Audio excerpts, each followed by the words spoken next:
우리 새벽에 우리를 도우시는 하나님 아버지를 바라오면서 다 같이 묵도하심으로 예배 자리로 나가도록 하겠습니다. 복 있는 사람은 악인의 꾀를 쫓지 아니하며 죄인의 길에 서지 아니하며 오만한 자의 자리에 앉지 아니하고 오직 여호와의 율법을 즐거워하여 그 율법을 주야로 묵상하는 자로다. 주님을 기뻐하는 자로, 주님을 바라보는 자로 우리를 불러주심을 감사합니다. 그의 나라와 그의 의를 구하며 나온 주의 자녀들에게 오늘도 그 앞길을 보여주시옵시며 당신의 듣는 마음을 주사 분별력을 가지고 이 땅에서 주님 원하시고 기뻐하시는 삶, 주님과 동행하는 삶을 살아가는 우리들을 되게 하옵소서. 예수님의 이름으로 기도드리옵나이다. 찬송가 272장 함께 찬송합니다. 고통의 멍에 벗으려고 예수께로 나갑니다. 자유와 기쁨 베푸시는 주께로 갑니다. 병든 내 마음이 튼튼하고 빈공한 삶이 부해지며 죄악을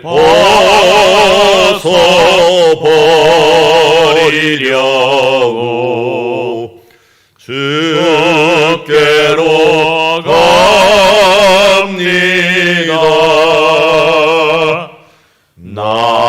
낭패와 실망 당한 뒤에 예수께로 나갑니다. 십자가 은혜 받으려고 주께로 갑니다.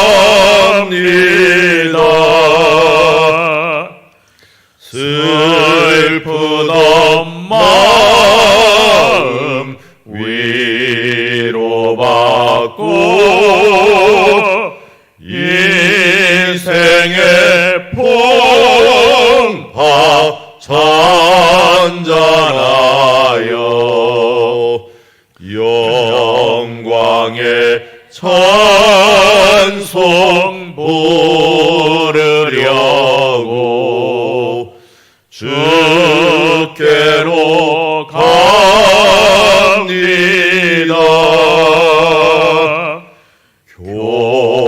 교만한 마음을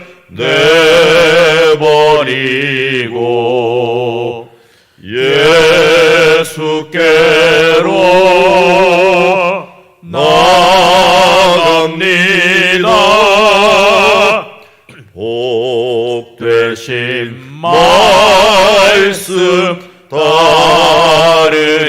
따르려고 주께로 갑니다.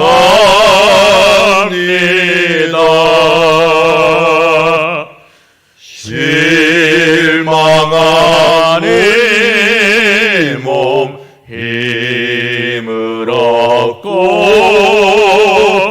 예수의 크신 사랑 바라 하늘의 기쁨 맛보려고 주께로 갑니다.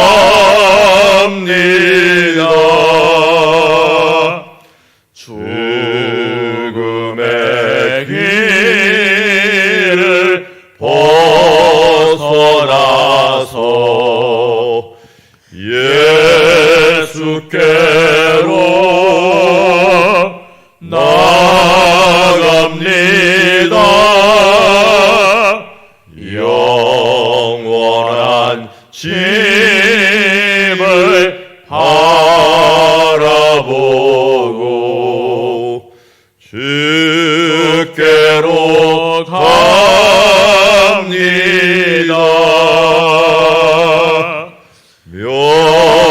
멸망의 포구 해원하와 평화의 나라 하달아서 영광의 주를 배우려고 주께로 갑니다.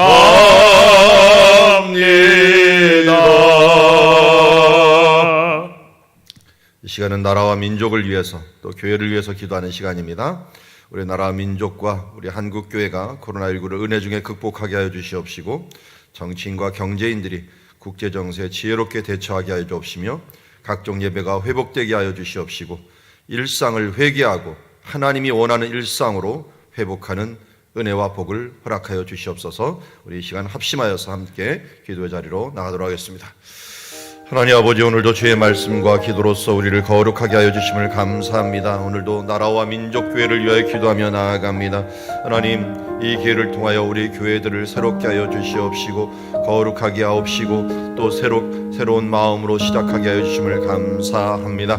주님, 이제 우리의 거품을 빼고 하나님이 원하시고 기뻐하시는 뜻이 무엇인가를 분별할 수 있는 기회 되게 하여 주옵시고 이제 죽정이와 가라지들의 그 요소들에 우리가 초점을 맞추는 것이 아니라 그 나라와 그 이 뜻을 구하며 살아가는 우리 민족교회 또 대한민국 될 수 있도록 인도하여 주시옵소서. 그동안 이렇게 보호하여 주신 것 감사합니다. 이는 힘으로 될 수 없고 우리 능으로 될 수 없습니다. 하나님 주시는 은혜가 있었습니다. 주님, 우리 국제정세에 제대로 대처하게 하여 주시옵시고 이 기회를 통하여 우리의 모습을 돌아보며 변하지 않고 그동안 이제 굳어져 있는 모습들이 무엇인가, 하나님 앞에서 바로 서지 못한 모습이 무엇인가를 돌아볼 수 있도록 인도하여 주시옵시며 이제 세상과 주여 우리가 짝하지 아니하고 세상의 미움과 또 세상의 문화에 우리의 마음을 빼앗기지 아니하고 사랑하고 섬기는 일들에 우리가 초점을 맞추며 살아가는 주의 자녀들, 주여 이제 그 뜻을 위하여 우리의 일상을 회복하는 일들을 우리가 행할 수 있도록 인도하여 주시옵소서. 항상 기뻐하라, 쉬지 말고 기도하라, 범사에 감사하라. 이는 너희를 향한 하나님의 뜻이니라. 그렇습니다. 주님 앞에 이렇게 살아야 되건만 하나님의 백성답게 사랑하고 섬기며 살아야 되건만 우리의 모습들이 많이 오염되어 있었음을 다시 한번 고백합니다. 주님, 이 코로나19를 통하여 우리 대한민국과 우리 한국교회가 새롭게 주님 거듭나는 시간 되게 하여 주시고 도약의 계기로 삼는 거룩의 시간이 될 수 있도록 인도하여 주시옵소서. 세상 향락의 문화들, 주여 즐기는 문화들이 더 이상 우리 가운데 주를 이루지 못하게 하여 주시옵시고 먼저 그의 나라와 의를 구하는 성도들의 삶으로 우리를 바꾸어 주시옵소서. 예수님의 이름으로 기도드리옵나이다. 자, 오늘 우리에게 주시는 하나님의 말씀은 예레미야서 52장 1절부터 11절 말씀, 불순종이 가져온 비참한 말로라는 제목을 가지고 말씀을 보도록 하겠습니다. 우리 한 절씩 교독하겠습니다. 시드기야가 왕위에 오를 때 나이가 21세라 예루살렘에서 11년 동안 다스리니라. 그의 어머니의 이름은 하무달이라 림나인 예레미야의 딸이더라. 그가 여호야김의 모든 행위를 본받아 여호와 보시기에 악을 행한지라. 여호와께서 예루살렘과 유다에게 진노하심이 그들을 자기 앞에서 쫓아내시기까지 이르렀더라. 시드기야가 바벨론 왕을 배반하니라. 시드기야 제9년 열째 달 열째 날에 바벨론 왕 느부갓네살이 그의 모든 군대를 거느리고 예루살렘을 치러 올라와서 그 성에 대하여 진을 치고 주의 토성을 쌓음에 그 성이 시드기야 왕 제11년까지 포위되었더라. 그의 넷째 달 9일에 성중에 기근이 심하여 그 땅 백성의 양식이 떨어졌더라. 그 성벽이 파괴되매 모든 군사가 밤중에 그 성에서 나가 두 성벽 사이 왕의 동산 견문길로 도망하여 갈대아인이 그 성읍을 에워쌌으므로 그들이 아라바 길로 가더니 갈대아 군대가 그 왕을 뒤쫓아가서 여리고 평지에서 시드기야를 따라잡음에 왕의 모든 군대가 그를 떠나 흩어진지라. 그들이 왕을 사로잡아 그를 하맛 땅 리블라에 있는 바벨론 왕에게로 끌고 가매 그가 시드기야를 신문하니라. 바벨론 왕이 시드기야의 아들들을 그의 눈앞에서 죽이고 또 리블라에서 유다의 모든 고관을 죽이며 같이 읽습니다. 시드기야의 두 눈을 빼고 노사슬로 그를 결박하여 바벨론 왕이 그를 바벨론으로 끌고 가서 그가 죽는 날까지 옥에 가두었더라. 아멘. 우리 예레미야 마지막 장을 보고 있습니다. 예레미야는 순서대로 적지 않고 주제별로 이렇게 끌어 적다 보니까 많은 부분들이 이제 시간하고는 좀 상관없이 기록된 부분이 있습니다. 왜냐하면 어제 51장 마지막 부분에 보면은 시드기야가 바벨론을 방문하는 장면이 나왔어요. 바벨론을 방문할 때 시드기야가 왕이 오른 지 4년째 되는 날 이 바벨론을 방문할 때 같이 동행하는 자에게 예레미야 편지를 적어 가는 장면이 나오는데 11년 동안 통치를 했는데 여기 11년 동안 통치했는데 4년째 이미 갔다 온 게 바로 전에 나오니까 중간에 많이 시간별로 치자면 많이 생략이 된 거죠. 이 생략된 시간들은 또 예레미야가 옥에 갇혀 있는 부분들에 대해서 굉장히 많이 얘기를 해놨습니다. 자, 그가 왕위에 오를 때 21세라. 근데 원래 시드기야가 이름이 원래 시드기야가 아니었죠. 뭐 별명이 있었을지 모르지만 이 시대부터는 왕이 오를 때 이름이 바뀌는 때가 있어요. 원래 마따니아라고 하는 이름이었어요. 마따니아라고 하는 이름이었는데 마따냐 혹은 마따니아라고 하는 이름이었는데 하나님의 선물이라는 뜻이에요. 여호와의 선물. 그런데 이게 시드기야는 째덱이라는 말로 나온 말로 여호와의 의라는 뜻을 가지고 있습니다. 바벨론 왕이 597년에 쳐들어와 갖고 여호야김이 죽었어요. 누가 죽였는지 모르겠어요. 하여튼 죽어갖고 던져져 버리고요. 그 다음 그의 아들 여호야긴을 잡아가고 여호야긴에 있는 그 아들에게, 그러니까 여호야김이 있으면 그 아들에게 왕위를 준 게 아니라 여호야김의 동생에게 준 거예요. 동생에게 줬는데 그 사람이 시드기야입니다. 그러니까 요시야 왕이 주전 605년에 바로 느고가 올라왔고 무깃도라는 곳에서 전투를 하다가 전사를 합니다. 전사를 해갖고 예루살렘에서 왕을 한 명을 세웠는데 그 왕을 애굽 왕 바로 느고가 잡아갖고 포로로 잡아가요. 볼모로 잡아가고 그때 세운 왕이 여호야김이라고 하는 왕이에요. 여호야김이라는 왕을 세우고 그 여호야김이 그러니까 605년에서 597년까지 있었다가 무너지게 됩니다. 원래 609년부터 주전 609년부터 그 바로 느고가 세워갖고 597년까지 있었던 그 여호야김은 이 바벨론 왕에게 죽고 그 다음에 세워진 왕이 시드기야라는 왕입니다. 그러니까 시드기야도 요시야의 아들이고 그 전에 있었던 왕도 여호야김도 요시야의 아들입니다. 그리고 중간에 있었던 여호야김의 아들 여고냐라고 하기도 하고 여호야긴이라고 하는 사람은 바벨론으로 잡혀갔죠. 2차 597년에 잡혀가게 된 것을 보게 됩니다. 자, 이런 상황에서 시드기야가 그래도 11년 동안 잘 통치를 했어요. 그런데 중간에 우리 어제 보았던 말씀에 통치 4년경에 바벨론으로 소환이 되었어요. 왜 소환이 되었느냐? 우리가 이번 달이죠.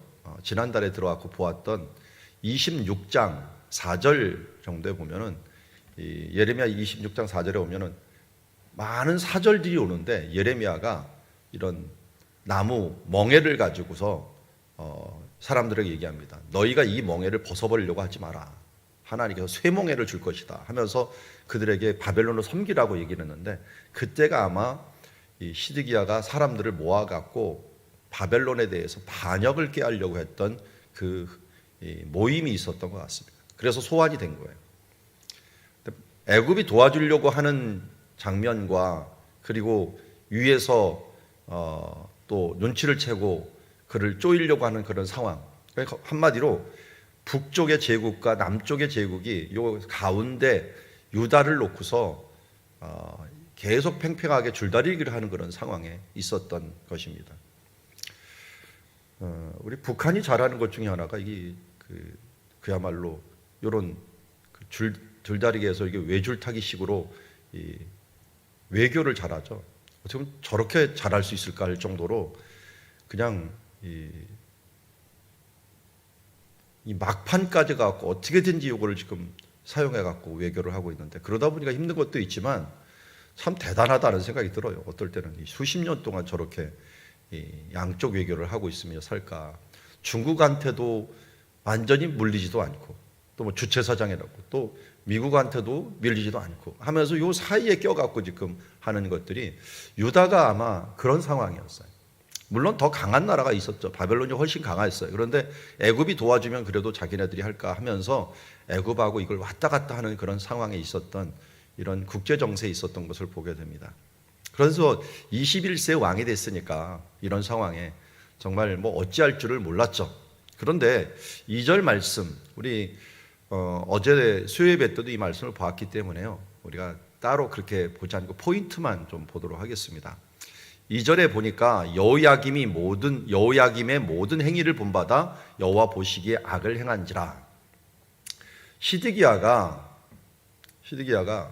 왕이 되어 갖고 선택을 할 수가 있었어요. 어느 정책을 본받을 것인가.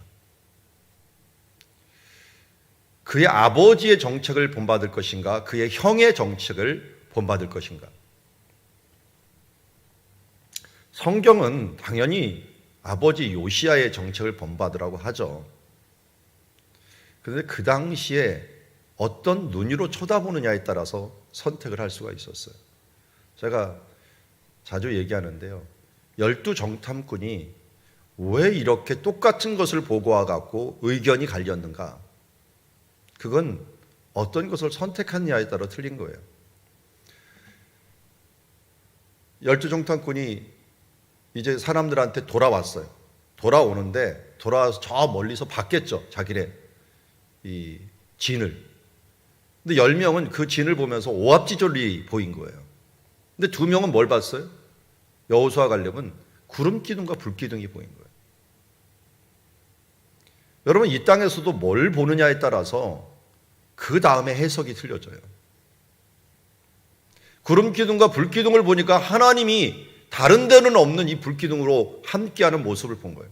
야, 저 하나님이 함께하면, 저 큰 기둥과 저 능력이 함께하면 저 안악자손 아무것도 아니구나, 이렇게 생각할 수가 있는데, 그 밑에 땅에 있는 것들, 오합지졸과 같은 천막에 있는, 성벽도 없고 키도 조그만 것 같고 멀리서 보니까 더 조그만 것 같고, 그리고 사막에 사는 사람 같으니까 뭐 낙타도 제대로 없고 군대도 없는 이런 사람들이 과연 저걸 어떻게 이길까 하면서 땅에 초점을 맞춰버리니까 그들의 해석이 잘못된 거예요.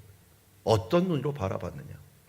결국 시드기야는 아버지의 바라보았던 하나님을 바라본 것이 아니라 그의 형님이 바라봤던 그 땅의 것들을 바라보다 보니까 결국 여호와 보시기에 악을 행한지라 라고, 하나님의 보시기에 악을 행하는 삶들을 살게 됩니다. 그러니까 어떻게 돼요?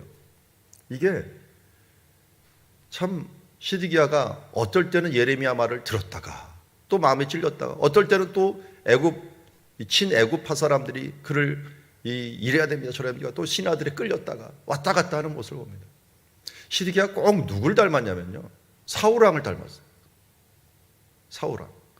사울왕이 하나님의 말씀 들었다가 또 사람들 말 들었다가, 결국은 왜 사람들의 말을 듣까요? 자기 욕심이 거기가 있어요.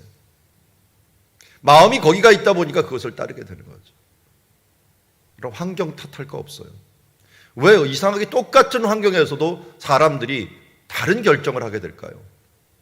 그것은 어떤 부분들을 바라보느냐. 누가 코로나19 탓을 하겠습니까?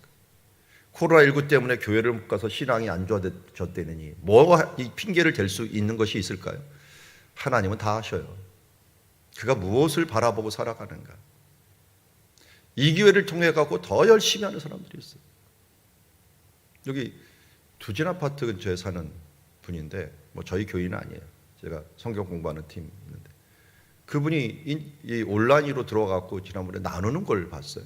나누는 걸 봤더니 그동안은 말씀 공부하고 싶어 갖고 해도 이리저리 시간을 많이 뺏겼는데 이번에는 온라인으로 한다 보니까 시간이 많이 안 뺏겨 갖고 감사하다.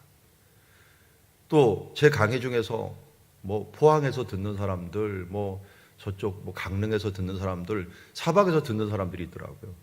그리고 이렇게 나눠 갖고 인사를 하다 보면은 어디 계시냐면 당진에 있습니다. 포항에 있습니다. 뭐 이렇게 하면서 인사를 하더라고요. 그러면서 그전에는 이 공부하려고 다 가려고 하면 거의 반나절이 걸렸는데 이렇게 편하게 공부할 수 있어 갖고 지난번에 하다가 이제 구약만 하다가 신약을 못 했는데 이번에 같이 하게 돼서 너무 좋다고 하면서 감사하는 사람들도 있다고요. 그럼 우리가 주신 것들에 대해서 감사하면요, 뭐든지 감사할 수 있습니다. 그래서 범사에 감사라는 말이 그것입니다. 감사하면 또 감사한 것이 나오고 또 감사한 것이 나오는 것을 보게 됩니다. 여기에 우리 시디기야의 안타까운 모습들, 잘못된 선택과 잘못된 시선과 자기 욕심에 끌리는 것, 구하여도 얻지 못하면 정욕으로 쓰려고 구하려고 하는 것, 그걸 그렇게 함으로 그의 문제가 생긴 모습을 보게 됩니다. 왜 이렇게 양쪽을 가다가 결국은 바벨론 왕을 배반하게 되었죠. 그래서 제9년 열째 달 열째 날에 쌍10일이네요. 10월 10일 그리고 11년까지 포위가 되었어요. 그러니까 9년에서 11년까지 포위가 되었으니까 3년이죠. 3년이지만 이 6절에 보니까 넷째 달 9일이라고 말을 써요. 그러니까 결국 18개월 정도. 우리 애들이 꼭 군대 가 있는 기간이네요. 18개월 기간. 그 기간을 지금 갇혀 있게 되는 거예요. 군대 가 있는 기간을 성 안에 갇혀 있다고 생각해 보세요. 성 안에서 살 수는 있나요? 그러니까 힘들었어요. 사람들이 기근이 심하여 이 백성의 양식이 떨어졌다라고 하는 말을 하고 있습니다. 어느 정도로 양식이 떨어졌느냐? 어제도 제가 이제 책을 조금 집필하면서 예루살렘을 좀 더 교정을 보면서 봤는데요. 예루살렘 다윗 성, 그러니까 시드기야가 있었던 성에서요, 화장실이 하나 발견이 되었어요. 화장실인지 어떻게 하냐고요? 양변기가 하나 발견된 거예요. 그 옛날에 사람들이 앉을 수 있도록 이렇게 네모난데 이 가운데를 싹 파갖고 엉덩이가 딱 들어가고요. 이 대변 나가는 구멍하고 소변 나가는 구멍을 또 따로 만들었어요. 앉아서도 할 수 있도록. 크게 펑크를 뚫지 않고 이쪽 하나, 옆으로 하나 해갖고 두 개를 딱 만들어 놨더라고요. 그걸 보면 사람들이 그 성지순례 갈 때마다 그거보다 신기해요. 야, 이게 몇 년 전인 줄 아십니까? 지금 다윗성이 있어진 지니까 거의 지금부터 한 3,000년 전부터 있었던 그 성이고, 이때만 치더라도, 멸망할 때만 치더라도 2,600년 전이에요. 그때 앉아서 대소변을 하는 장소가 있었다니 참 대단하지 않아요? 근데 그걸 보고 고고학자가 아주 기가 막힌 생각을 합니다. 그 밑에 발굴을 한 다음에 그 밑에 흙을 채취를 해요. 채취를 해서 이 사람들이 그 시대에 뭐 먹었는가, 이 먹은 것을 고고학적으로 이렇게 분석을 해보니까 소화가 안 된 음식들이 대부분 나왔어요. 그 맨 위층이. 이게 왜 그러지? 했더니 콩과류 뭐 이런 좀 조잡한 조 같은 거, 이런 것들을 사람들이 거의 안 먹는 그런 음식들이 나왔는데 소화가 안 되고 설사를 한 거예요. 설사를. 그 설사한 이유를 살펴보니까 이 물 갈아 먹은, 물이 오염이 된 거죠. 위생이 안 좋은 거예요. 그러니까 너무 오랫동안 있으니까 위생도 안 좋은 데다가 먹을 것도 제대로 먹을 수 있는 게 없었다는 거예요. 그러니까 왕이 사는 장소인데 왕족이 있는 그 장소에 먹을 것이 없어갖고 제대로 먹고 설사할 그 정도니까 그 성이 얼마나 열악한 상황이었는가. 우리 성경은 뭐라 했어요? 기근이 심하여 그 땅의 백성이 양식이 떨어졌다라고 이야기했습니다. 그러니까 고고학적으로도 이게 증명이 된 거예요. 그 시대, 그 시대 층에서 발견이 된 것인데 그런 모습이 발견이 된 것을 보게 됩니다. 거기다가 성벽이 파괴됩니다. 이 성벽이 파괴된 이유가 뭘까요? 위에 한번 보세요. 토성을 쌓았다 그랬죠. 토성을. 바벨론이 와갖고 이 토성을 쌓았는데 이 토성을 4절 끝에 있죠. 주위에 토성을 쌓음에 모든 걸 쌓은 게 아니라요. 사실은 이 전차라든 이런 게 이거 넘어갈 수 있고 위에서 화살을 쏠 수 있도록 이쪽 성벽보다 이쪽을 더 적군이 공격할 수 있는 거 더 높이 쌓아버리는 거예요. 높이 쌓아버리면 위에서 막 화살을 쏘갖고 여기서 공격해갖고 나중에 문을 열거나 성을 무너뜨리는 그런 역할을 하는 거죠. 그렇게 무너져 버린 거예요. 그러니까 토성이 쌓아지면 끝나는 겁니다. 이제는. 그렇게 무너지고 이제 더 이상 소망이 없다는 말을 듣고 그나마 이제 외성은 무너졌지만 내성, 다윗성 같은 것은 아직 남아 있었던 것 같아요. 그러니까 그 다윗성 있는 이 내성에서 있었던 왕이 빨리 이 길로 도망을 해야겠다 해서 이 성벽 사이로 도망했다라는 것을 봅니다. 뭐 내성과 외성 사이로 도망을 한 것이겠죠. 그래서 그 성읍을 에워쌌는데 아라바 길이라고 하는 길은 아라바 광야라는 것은 여리고 쪽 그리고 동쪽을 이야기합니다. 동쪽에 있는 깊은 계곡에 있는 요단 계곡을 의미하는데 그 길로 요단 계곡 쪽으로 도망간 거예요. 요단 계곡에 있는 게 여리고죠. 그러니까 여리고에서 그 요단강까지가 약 9km가 됩니다. 9km가 되는데 그 9km 가는 길에서 잡힌 거예요. 요단강만 넘으면 그래도 암몬 지역이고 더 이상 바벨론 사람들이 쫓아오기를 힘들어요. 그런데 이렇게 도망한 사람이 있었어요. 누가 도망했었죠? 다윗이 도망했어요. 다윗이 압살롬을 피해서 도망해야 할 때는 요단강을 건넜어요. 건너갖고 마하나임이라는 곳으로 도망가고 거기서 다시 사람들을 모아갖고 전쟁을 하고 승리를 하는데 이 시드기야도 똑같이 그 길로 도망갔지만 결국은 실패해 버립니다. 결국 잡힘에 군인들이 그 주변에서 호위하는 사람이 그를 막아서고 끝까지 싸우면서 죽은 게 아니라 도망가 버렸어요. 자기네들이. 얼마나 충성심이 안 좋은가 하는 부분을 알 수 있어요. 9절에 그들이 왕을 사로잡아 그를 하마 땅 리블라에 있는 바벨론 왕에게 끌고 가매. 이 하마 땅이라고 하니까 생각이 나는 곳이 있죠.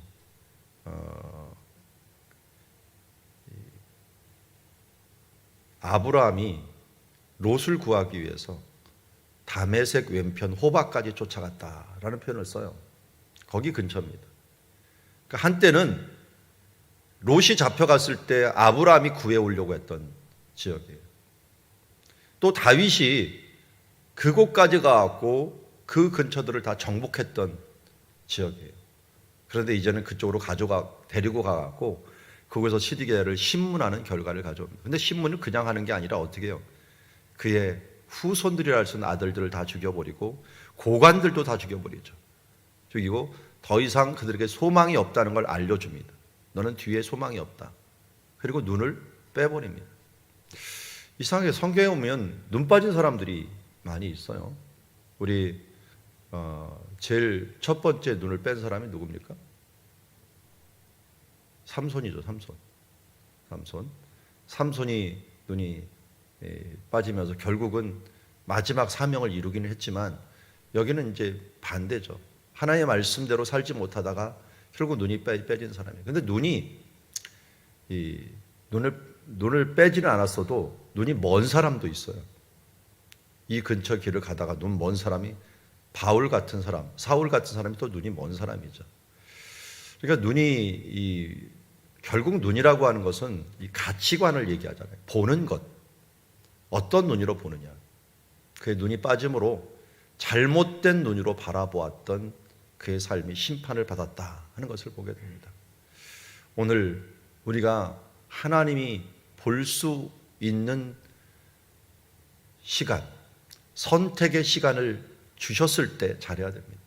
우리 살아있는 이 생전의 시간이라고 하는 것은 하나님께서 우리에게 기회의 시간으로 주셨어요. 의를 행할 수도 있고 악을 행할 수도 있고 상을 쌓을 수도 있고 벌을 쌓을 수도 있습니다. 매를 벌 수도 있고 칭찬을 벌 수도 있어요. 우리의 눈이 어느 쪽을 향하느냐에 따라서 어떤 것을 선택하느냐에 따라서 하나님의 놀라운 일을 이룰 수도 있고 하나님 앞에 징계를 받는 길로, 멸망의 길로 갈 수 있다는 것을 잊지 마십시오.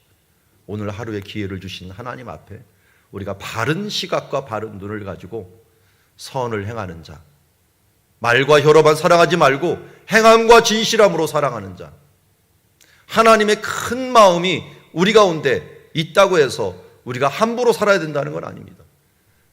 진실함으로 살려고 하는 사람들이 실패할 때 하나님의 큰 마음은 우리를 알고 계시다는 것이죠. 우리보다 마음이 더 크시사, 더 넓으시사 우리를 이해하시지만 우리가 어떤 태도로 사느냐 하는 것을 아시면 우리의 인생에 조금 실패하고 무너져 있더라도 하나님은 그렇게 개의치 아니하십니다. 왜냐하면 하나님은 중심을 보시는 하나님이시기 때문이십니다. 오늘도 주님이 원하시고 기뻐하시는 그 시선을 가지고 우리가 시드기야처럼 더 악한 것을 선택하는 것이 아니라 하나님이 원하시고 기뻐하시는 선한 것을 선택하는 삶, 그런 삶으로 나아가 우리의 눈이 이제 다시 뜨임을 받는 그런 시각이 되기를 주님의 이름으로 축복합니다. 오늘도 시드기야의 악행, 그의 비참한 말로를 보고 우리의 반면교사로 삼고 주님, 우리의 눈이 주를 향하게 하여 주시옵시고 우리의 눈이 이제 이 땅에 대해서는 멀고 하나님에 대해서는 번쩍 뛰어지는 우리의 삶이 되게 하여 주시옵소서. 그런 마음으로 기도하며 나가기를 원합니다. 기도하겠습니다. 하나님 아버지, 오늘 시드기야 왕이 하나님의 말씀, 수많은 선지자들과 이 예레미야의 그렇게 이 절절히 어린 눈물의 기도와 눈물의 외침을 듣고도 그는 결국 애굽의 사람들, 사람의 소리에 귀를 기울였고 그곳에 그 눈을 두다가 결국은 망하고 결국은 눈이 뽑혀버리는 모습을 보게 됩니다. 하나님, 오늘도 우리의 눈은 어떻습니까? 우리의 귀는 어떻습니까? 세상의 것에 또 우리들의 탐욕의 것에 우리의 눈이 가 있지는 않습니까? 그의 나라와 그의 의를 구하며 하나님이 원하시고 기뻐하시는 삶, 주님, 말과 혀로만 사랑하지 아니하고 행함과 진실함으로 사랑하고 주여 이제 사탄의 미움의 영에 사로잡힌 자가 아니라 하나님의 자녀답게 사랑하며 살아가는 우리들 될 수 있도록 붙들어 주시고 인도하여 주시옵소서. 예수님의 이름으로 기도드리옵나이다. 오늘도 주신 말씀 우리 마음에 새기고 함께 기도의 자리로 나가도록 하겠습니다.